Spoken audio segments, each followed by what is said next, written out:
Welcome to week 8. Wow, we're halfway there. We're over halfway there. So this week we're really coming to the end of the 60s, the death of rock and roll, part 2. But first we have to talk about film and movies. Midnight Cowboy, I can't say it enough times, the only movie to ever win an Academy Award with an X rating. So in 1968, the Motion Picture Association of America came out with the brand new rating system we still have today, with slight variations. It started off as GPMX in 1968, and Midnight Cowboy received an X rating for nudity, for homosexual encounters.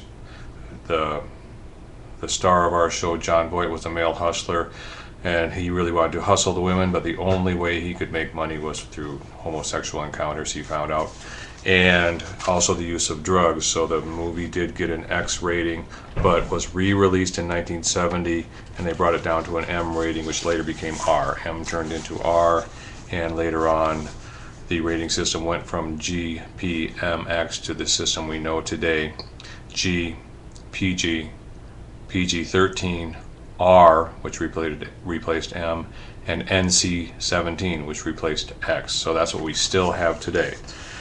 But this movie is so important because it really represents the anti-hero. And it is not a porn movie. It is just a movie about a male hustler in New York City and the anti-hero, the guy who can't make it, the guy who doesn't really have these superhero abilities, and also his sidekick, Dustin Hoffman, in only his second movie role. What a great role as Ratso Rizzo.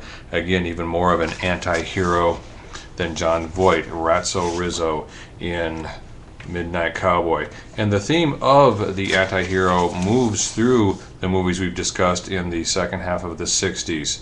Bonnie and Clyde, the anti-hero, the bad guy. Easy Rider, the two loners going across the country doing drugs, selling drugs. And also The Graduate, again, Dustin Hoffman, the college graduate who is just interested in doing nothing and winds up sleeping with his parents' friends, the mother of his girlfriend, his soon-to-be girlfriend. So the anti-hero, a very big concept in these movies, and the new movie rating system, GPMX. But the real end of the 60s, the death of rock and roll, it's really expressed probably the most in the deaths of the three great rockers within 10 months of each other. Started in November of 1970 with Jimi Hendrix's death over in England.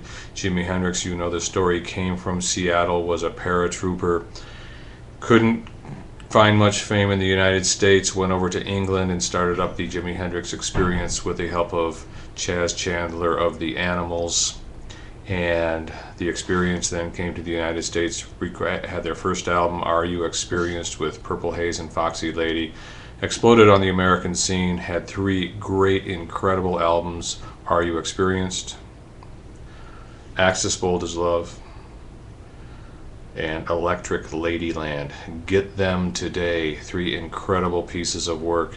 Very few artists have ever had three albums. Their first three albums have such an impact on music.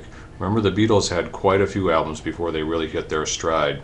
But Jimi Hendrix came out of the box, came out of the chute just charging full bore. Unfortunately passed away in England. Had done quite a few drugs and drank quite a bit of wine, and they suspected he was laying on his back, sleeping, and started vomiting and choked on his own vomit. Tragic death. Janis Joplin, blues singer from Texas, went to San Francisco, became part of the San Francisco sound with Big Brother and the Holding Company. Her band, watch the video right here. Rather amateurish band. They were not a good band. Janis really hit her stride after she left the band, never got along with the band. The band was rather cruel to her, made fun of her because she supposedly was not a great looking woman, and the band would make fun of her because of that. Big Brother and the Holding Company, not nice guys. Janis really hit her stride in her solo career, had the huge hit Me and Bobby McGee, but became a heroin addict and died shortly after Jimi Hendrix in early '71. And last we come to Jim Morrison of The Doors. We've discussed Jim quite a bit, quite a troubled soul, quite an alcoholic, and did quite a bit of drugs, and a lot of mystery surrounding Jim's death in 1971. In the summer of 1971, died in a bathtub in France, and supposedly of heart failure, but 27 years old. But you don't have heart failure at 27 unless you were doing a lot of drugs, typically. So probably drug related also. Jimmy, Janice, and Jim all died within 10 months of each other, all 27 years old, all probably drug related. And two other deaths, we have to mention Kurt Cobain of Nirvana died at 27, and also Brian Jones of the Rolling Stones, who died about a year and a half before Jimmy, also 27.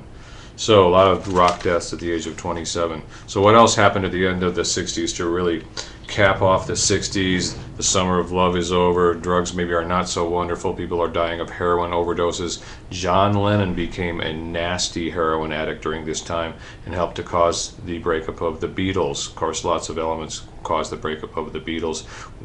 Certain women became involved, Yoko Ono and Linda Eastman with Paul McCartney. But John Lennon's drug abuse also had a lot to do with it, and plus they'd run their course. It was time for them to move on. So the breakup of the Beatles through 69 and through 70 took a while, took a few different press releases, and some of them kept getting back together to finish up their last two albums, Let It Be and Abbey Road. But John Lennon and Yoko Ono both became nasty heroin addicts. Again, Janis Joplin died of heroin addiction. So breakup of the Beatles, the deaths of Jimmy, Janice, and Jim. Then we have three big other events: Manson, Altamont, and Kent State. Charles Manson, summer of '69, was a punk drifter, settled in settled in the LA area, and gathered a family around him, and they did lots of drugs, lots of LSD, and he was very good at controlling these people. Manson got the Beatles' White Album and was very excited about it and thought the Beatles were singing directly to him, especially the song Helter Skelter. And Manson thought it was a call for people to rise up and to start a race war where the blacks would take over and kill the white people.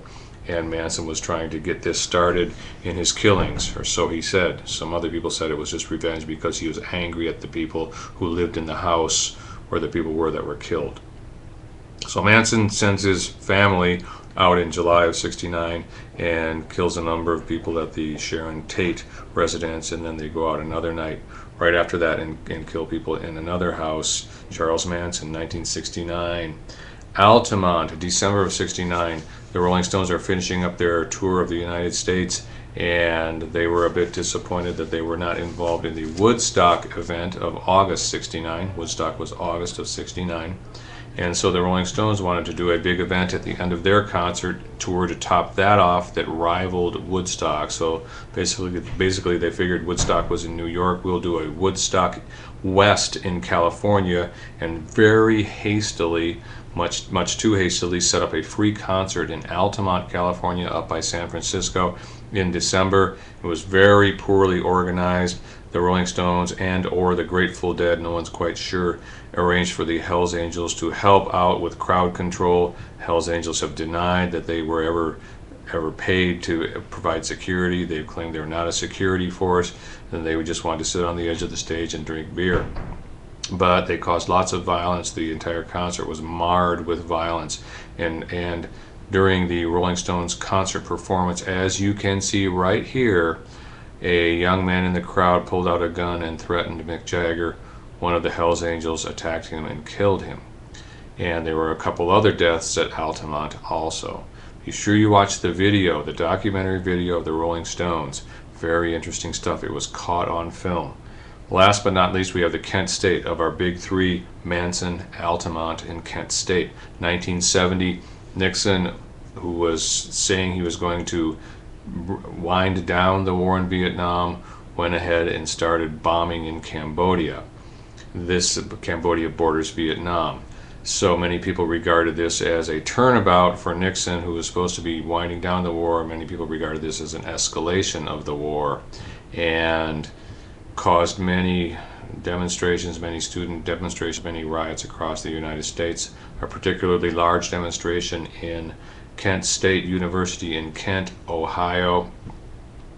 Went on for a couple of days. The National Guard was called out, and the National Guard wound up firing on the crowd of students and fired off about 70 bullets, I believe, and 4 students were killed, 1970.